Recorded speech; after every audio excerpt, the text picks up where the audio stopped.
আপাতত এখন হচ্ছে আমার সারাদিনের কাজ ঘুম থেকে উঠে চা খাওয়া, চা খেয়ে আবার ঘুমাতে যাওয়া, আবার চা খাওয়া, এভাবেই চলছে দিন।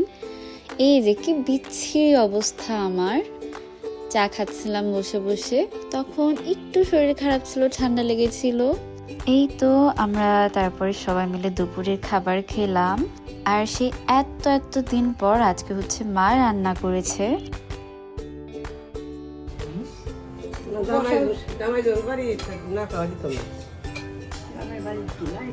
এরপরে এই তো সবাই মিলে সন্ধ্যের চা খেলাম। আর আজকে হচ্ছে আমি চা করেছি। আর এই যে সবাই মিলে চা খেতে বসলাম না, এই সময়টা হচ্ছে আমার অনেক প্রিয় সময়।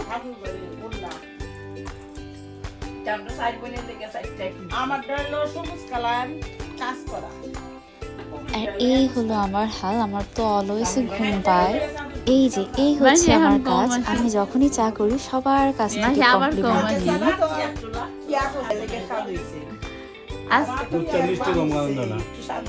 আর এই যে দেখো এই পুরিগুলো নিয়ে এসেছে বড় পিসা, কেননা আমি পুরি আর চা অনেক বেশি পছন্দ করি। এই কম্বিনেশনটা যে আমার কি দারুণ লাগে। আর এদিকটা এত বেশি ঠান্ডা পড়েছে কি বলবো।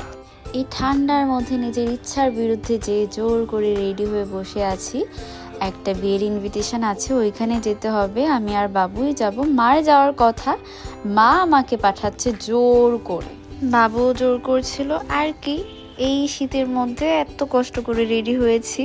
আমার যে রেডি হতে কি আলসেমি লাগে, তার থেকেও বেশি আলসেমি লাগে আবার ফিরে এসে এই মেকআপ তুলতে হবে। আর আমি তো ম্যাক্সিমাম টাইমে এসে মেকআপ তুলি না, যে কারণে আমার স্কিনের এই হাল। কি পরিমাণ যে আলসামো লাগে আমার এই ব্যাপারটা। আর এই দিকটায় যে কি ভীষণ ঠান্ডা ছিল, পুরা জমে যাওয়ার অবস্থা হয়ে গিয়েছিল। এর মাঝে যে কি বিশাল একটা গল্প হয়েছে সেটা আমি বলতেই চাই না। আমার যে কি বিরক্ত লাগছিল, মানে আমার কপাল এত ভীষণ খারাপ কেন ভগবান।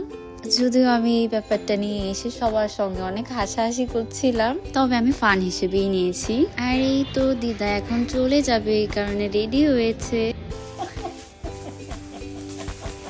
কয়টা বাজে? 10:10। এই 10:10। পরের দিন ঢাকা চলে যাব, তাই আমরা একটু গিফট দেখতে বসেছিলাম সবাই মিলে। যাই হোক, bye for now, see you in the next video.